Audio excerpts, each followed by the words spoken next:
Good evening, everyone. Today I'm going to teach you how to sell to people who hate selling, how to market to people who hate marketing, how to profit from people that hate profit.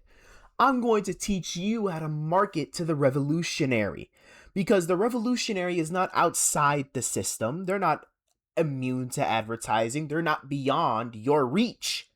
They're just a niche market, man. They have specific pain points, specific desires, specific insecurities, just like everyone else. They want to feel like they're not everyone else. They want to feel moral. They want to feel smart. And you know what? We can sell them that feeling. So I'm going to show you the playbook. 6 simple steps, guys. 6 simple steps on how to turn criticism into cash. Shall we? Let's go. Step 1. Engineer hopelessness. That sounds evil, you might be asking. Duh. But it's incredibly effective. See, hope is dangerous. Hopeful people do things. They organize and vote and start worker co-ops and distribute resources. They're a nightmare for keeping the wheel of capitalism running. But cynical people, hopeless people, well, they just consume. So here's what we gotta do. You have to flood them with information, and I mean as much information as possible. Climate collapse, wealth inequality, corporate corruption, political gridlock, ecological devastation, social decay, just a fire hose of despair on these motherfuckers. Let them talk about how the world sucks. Let them vent. Let them doom scroll. Encourage it even. Build platforms specifically for it. Make sure everything feels too big to solve, too complicated to understand, too late to fix, and someone else's fault. The goal is learned helplessness. You want them to believe that individual action is pointless, that collective action is impossible, that the systems are too entrenched, too powerful, and too inevitable. You want them to believe that there is nothing they can do, because once they believe that, bam, they stop trying. And consumers who have stopped trying to change the world, well, they're very easy to sell to. They're not fighting the system anymore. They're just trying to make themselves better within the system. And that's where you come in, my best friend. Cynicism is capitalism's best friend. A hopeless revolutionary isn't a revolutionary at all. They're just a consumer with good taste. Let's go. Step 2. Validation. Okay, so you've made them hopeless. All right, beautiful. Good job, my nigga. But now they're sad and angry and they don't trust corporations. How do you get them to trust you? Simple. You agree with them. You mirror their talking points. You echo their concerns. You humanize your brand. You say, yes, capitalism is broken. Consumerism is destroying the planet. Corporations are the problem. And then this is the key. This is the key. Accept us. Position yourself as the exception. You're not like those other girls. You're not like those other big global corporations. You're transparent. You're ethical. You care. Patagonia, Black Friday 2011. Full page ad in the New York Times. Big bold ass letters. Don't buy this jacket. Common Threads initiatives. Together we can reduce our environmental footprints. It's genius. A company telling you to not buy their product. How brave. How principled. How profitable. Because here's the thing on reverse psychology. It works beautifully on people who think that they're too smart for marketing. Your average consumer sees, buy this jacket, and maybe they buy it, whatever. But the revolutionary, the anti-capitalist, the person who lectures their friends about consumerism during school or dinner parties or social gatherings at the library. They see don't buy this jacket and they think, finally, a company that gets it. A company that shares my values. A company that I can trust. And then what do? They buy the jacket. They buy 3 jackets, actually, because Patagonia aligns with their values. They're not really consuming. We're investing in sustainability. We're making a statement. Patagonia's revenue of the year after that campaign was up 30%. The jacket they told you not to buy is now sold out. And it gets better because every time your revolutionary wears that $400 fleece, they're not just staying warm, they are advertising for you. They are walking billboards for conscious capitalism. They tell everyone who will listen about how Patagonia is one of the good ones. They've done the mental gymnastics for you. They've convinced themselves that buying more stuff from you is actually a form of activism. And the best part is that they feel good about it. They feel morally superior, like they've opted out of consumerism by consuming. That's validation, baby. That's step 2 of the process. Mirror their talking points, humanize the brand. And suddenly, they're not customers, they're brand ambassadors. For free. Now, step 3, commodification. You know who wrote about commodity fetishism? Karl Marx. You know what we did with that concept?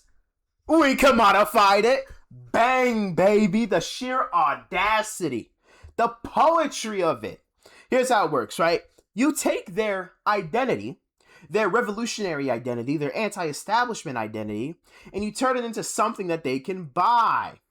You know, who the fuck is Guy Debord? What's Society of the Spectacle? We're going to ignore that. You know, make a t-shirt that says, there is no ethical consumption under capitalism. Make a tote bag that says, eat the rich. Stickers that say, cops are cucks. Pins that say, smash the patriarchy. All available from your local worker collective near you.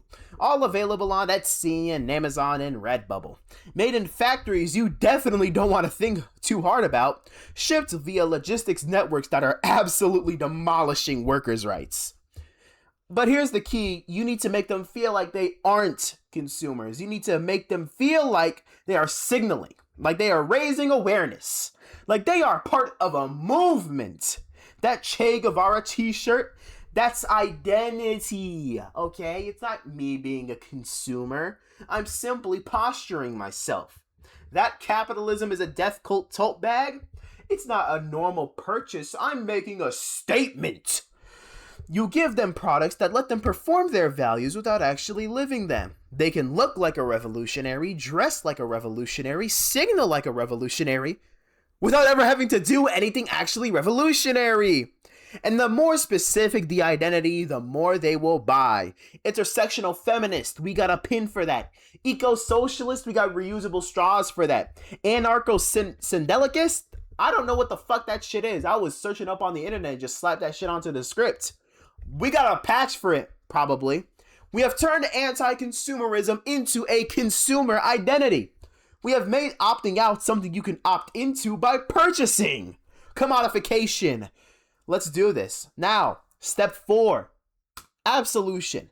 So at this point, your revolutionary has bought the jacket, bought the t-shirt, and bought the tote bag. And now they're starting to feel weird about it. They're starting to notice that they're consuming a lot. This is a dangerous moment. This is when the potential consumer will actually grow a pair and stop and think and self-reflect. So, you need to give them permission to continue. You need to absolve them. And luckily for us, they have already written the scripture. There is no ethical consumption under capitalism. Beautiful, isn't it? It is a single sentence that absolves every purchase. Let me break down the logic for you guys. There is no ethical consumption under capitalism. Therefore, all consumption is equally unethical.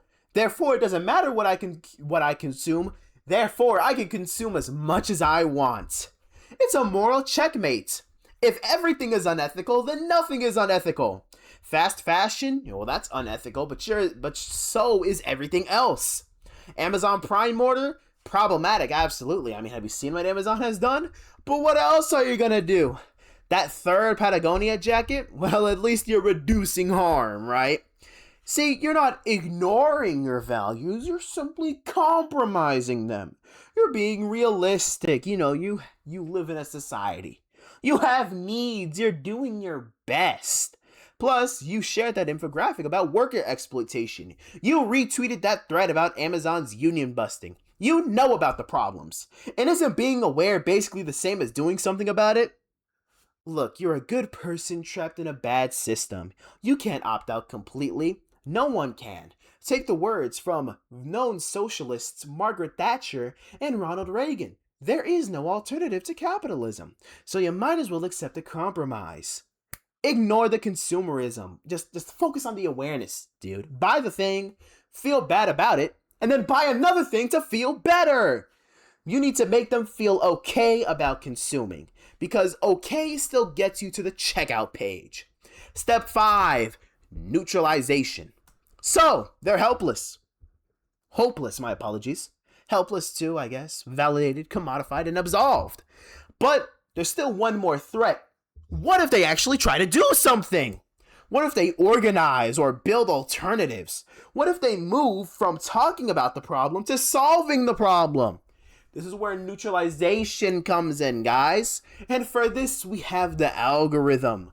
The glorious algorithm. The algorithm keeps them exactly where we need them. Here's how this shit works. More engagement is more reach, which means more likes, which means more dopamine, which means more time on the platform, which coincidentally is owned by a super rich dude. Shift the energy from material change to discussion. From the streets to the timeline, from organizing to posting. Can't have anybody practice the torment now. Everybody needs to be stuck in the spectacle. Famous economist and definitely not post-Marxist Guy Debord said, all things that was once previously lived has now been replaced by its images. And that's a good thing. Instead of building mutual aid networks, they're going to build follower counts. Instead of redistributing wealth, we're going to redistribute some hot takes. Instead of starting some, anti-consumerist anything, we're just going to start discourse. The revolution has become content. Black Mirror, the show that exposes the dark side of technology. The show that makes you question surveillance capitalism. The show that warns you about the exact dystopia that you are currently living in. Brought to you by one of the largest data harvesting algorithmic surveillance companies on the planet. The brilliance of it! Netflix, a company that quite literally watches what you watch, when you pause, when you rewind, how long you hover over thumbnails, what you binge at 2 a.m. when you're sad, is funding a show about how technology companies watch everything you do. It's like Philip Morris producing a documentary about lung cancer. Except people actually love it! Why does this work? Well, the revolutionary doesn't want to do anything about the dystopia. They want to feel smart about recognizing the dystopia. Black Mirror gives them that release valve. 3 hours of feeling concerned, critical, and aware. They watch the episode Nosedive. They tweet about how scary social credit systems are. They get 47 likes or 4,700. Doesn't matter. The dopamine hits all the same. And then they go right back to checking their engagement metrics. The algorithm knows exactly who to recommend Black Mirror to. The people who will watch it feel briefly radicalized and then do nothing. Because you've already neutralized them. Every minute they spend talking about how Black Mirror really makes you think is a minute they're not spending actually doing anything. The more dystopian your show makes technology look, the more inevitable it seems, the more hopeless resistance appears. So they watch and they discuss and they subscribe and they share their think pieces, and then they'll let the algorithm decide what to watch next. Engagement is now maximized. Our quarterly earnings is bigger than ever, bigger and better. Why should we silence the revolutionary? That's so Jim Crow. Let's platform them. Give them the megaphone, the production budget, the Emmy nomination. Because the revolution will not be televised, but it will be commercialized. Integration, step 6. Revolutionary as a service. Your critiques of capitalism are the most popular things on the internet. Your anti-establishment memes, they're all trending. Your calls to burn it all down, verified and agreed in. And here's the question we need to ask. If the revolution is everywhere, why don't we do anything? Because we've integrated it. We have taken every threat, every critique, every call for change, and we have absorbed it into the system. We sell Che Guevara t-shirts at Target. We run advertisements celebrating Pride Month while donating to anti-LGBTQ politicians. We put Black Lives Matter on our homepage while our board of directors is 97% white. We change our logo to a rainbow for June, except for the, Middle Eastern markets. And then back to normal for July. We have learned that you don't fight resistance, you integrate it. You don't suppress criticism, you monetize it. You don't silence the opposition, put them motherfuckers on the payroll. Banksy's art sells for millions. Anti-capitalist podcasts run ads and sponsors for subscription services. Rage Against the Machine plays Coachella. Fred Durst and all of them, everybody plays at Coachella, the festival sponsored by corporations. The most radical voices of our generation have agents and publicists and brand deals. We have turned rebellion into a revenue stream. Resistance is now just another demographic. Revolution is now another aesthetic. So why don't we do anything? Because the system doesn't need to beat you anymore. The system needs to employ you. The system needs to sell you. It needs to make you feel like you're fighting while keeping you exactly where it needs you. Scrolling and buying and discussing and performing. The beautiful thing about marketing to revolutionaries is that they market themselves to you. They want to believe that there's an ethical way to participate. They want to believe that their consumption is different and special and revolutionary. All you have to do is sell them that story and they'll buy it every single time.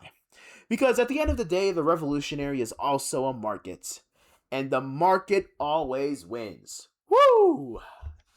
Alright guys, I'm black, and I'm black, y'all. And now I'm blacker than black, and I'm black, y'all. Shout out to Black History Month. And I'm going to end the video now, guys. See you guys.